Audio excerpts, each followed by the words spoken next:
두 번째 우리의 기준은 뭐냐? 하나님이 나를 붙들고 계시느냐? 이것이 기준이 되어야 합니다.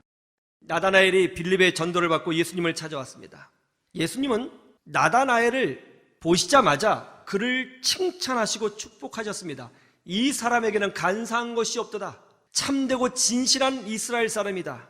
그러자 나다나엘이 묻습니다. 선생님, 저를 본 적도 없으신데 어떻게 저를 아십니까? 어떻게 저를 아시고 그렇게 말씀해 주십니까? 제가 어떤 사람인지 진실로 아십니까? 그러자 예수님께서 놀라운 말씀을 하셨어요.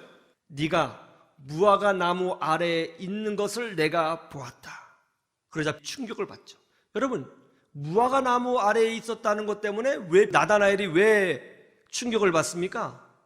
이 무화과 나무는요, 평범한 무화과 나무가 아닙니다. 나다나엘이 힘들고 어렵고 눈물나고 고통스러울 때 항상 찾아가서 기도했던 나무가 바로 그 무화과 나무였습니다. 이 무화과 나무는 나다나엘과 하나님만 아는 기도의 장소였습니다. 그것은 아무도 없습니다. 아무도 그 장소가 있는지 모릅니다. 나다나엘만 아는 곳입니다. 고통이 있고 눈물 나고 힘들고 어려울 때 항상 찾아가서 눈물을 흘렸던 바로 그 무화과 나무, 그곳은 나다나엘과 하나님만 아는 장소입니다. 그 무화과 나무는 나다나엘의 기도와 눈물과 한탄이 묻어 있는 곳입니다. 그곳에서 나다나엘은 하나님께 부르짖고 자기 인생을 놓고 눈물을 흘리며 기도했던 것입니다. 그 장소는 하나님만 알아요. 거기에 어떤 기도가 있는지 하나님만 알아요. 그런데 예수님이 말씀하시는 거예요. 네가 그 나무 아래서 기도하고 있었잖아. 깜짝 놀란 거죠. 그걸 어떻게? 주님, 제가 보니까 주님은 정말 하나님의 아들이시고 이스라엘의 임금이시군요. 주님이 메시아이시군요. 그러자 예수님께서 답변하십니다. 네가 기도했던 그 장소를 내가 알아맞혀서 네가 깜짝 놀랐느냐? 넌 그게 중요한 게 아니다. 네가 앞으로 내 손에 붙들려 있으면, 하나님 손에 붙들려 있으면 네가 어떤 눈물을 그 나무에서 흘렸든지, 어떤 고난을 가지고 하나님 앞에서 그 나무 아래에서 기도했든지 간에 앞으로 하나님 손에 붙들려 있으면 더 큰 일을 보게 될 것이다. 그렇게 말씀하고 계시는 거죠. 여러분, 내가 누구냐? 그런 건 하나도 중요하지 않습니다. 나를 부르신 하나님이 누구시냐? 이것이 훨씬 더 중요한 것입니다. 나다나엘은 시골 출신이죠. 얼마나 인생이 힘들었으면 무화과 나무 아래 가서 날마다 하나님만 알고 자기만 아는 기도로 눈물을 채웠겠습니까? 그러나 그가 하나님의 손에 붙잡히면 하나님의 큰 일을 보게 되는 것입니다. 그것이 중요하죠. 목사님, 우리 집안은 노비 집안입니다.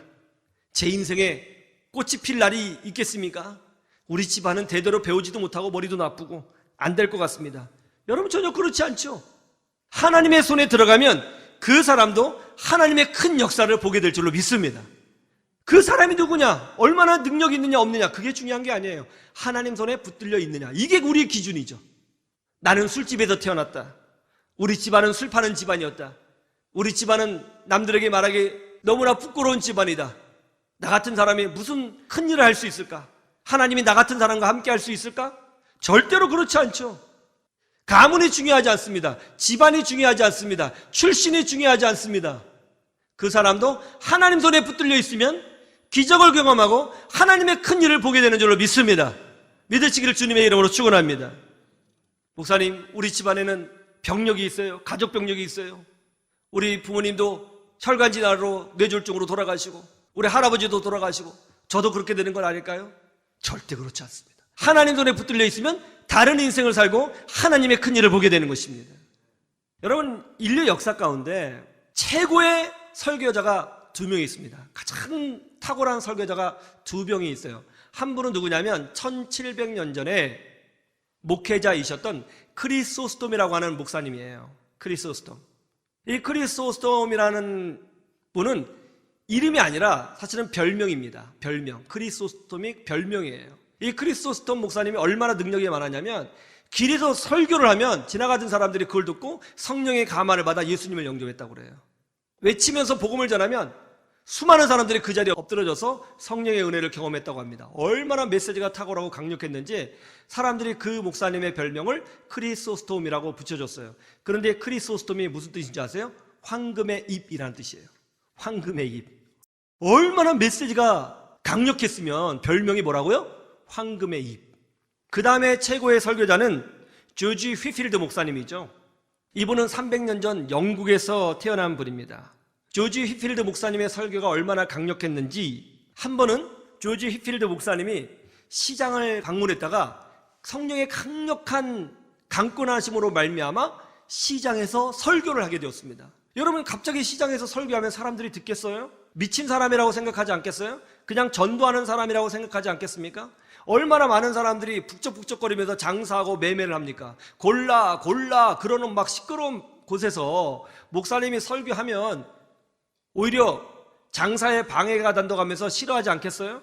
그런데 성령의 강권하심으로 조지 휘필드 목사님이 시장에서 설교했어요. 어떻게 했는지 아세요? 그 복잡한 곳에서 설교를 했는데 그 자리에 모인 사람들 수천 명이 그 자리에서 예수님을 영접하고 회개하는 역사가 일어났습니다. 할렐루야.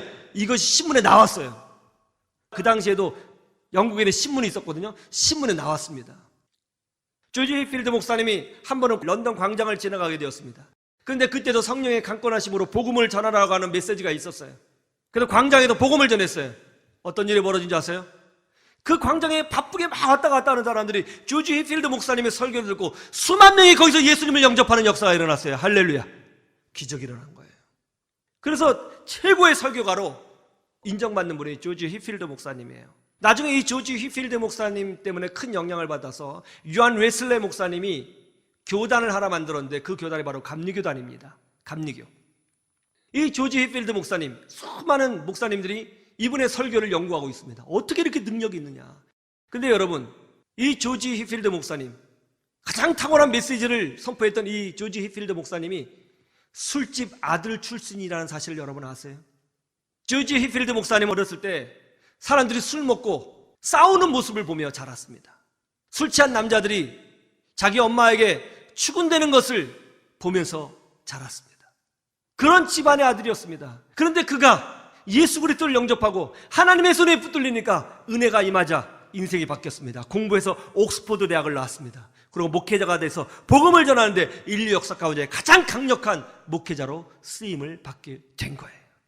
집안이 중요한 것이 아닙니다. 내 과거가 중요한 것이 아닙니다. 가족 병력이 중요한 것이 아닙니다. 가족의 문제가 중요한 것이 아닙니다. 내 삶에 오점이 있는 것이 중요한 것이 아닙니다. 지금 내가 하나님 손에 붙들려 있느냐, 이것이 훨씬 더 중요한 것입니다. 하나님의 지팡이가 되면 하나님의 지팡이로서 능력이 나타나게 되는 줄로 믿습니다.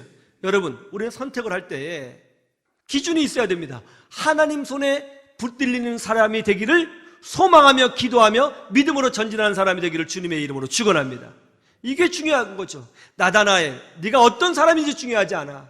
네가 하나님 손에 붙들려 있고 나를 따르면 이보다 더 큰 일을 보게 될 것이다. 그렇게 말씀하고 계시는 거예요. 나를 붙들고 계신 분이 누구냐? 이것이 나보다 훨씬 더 중요하다는 사실을 깨닫고 하나님 손에 붙들려 살아가는 그런 복된 사람들 되시기를 주님의 이름으로 축원합니다. 축원합니다.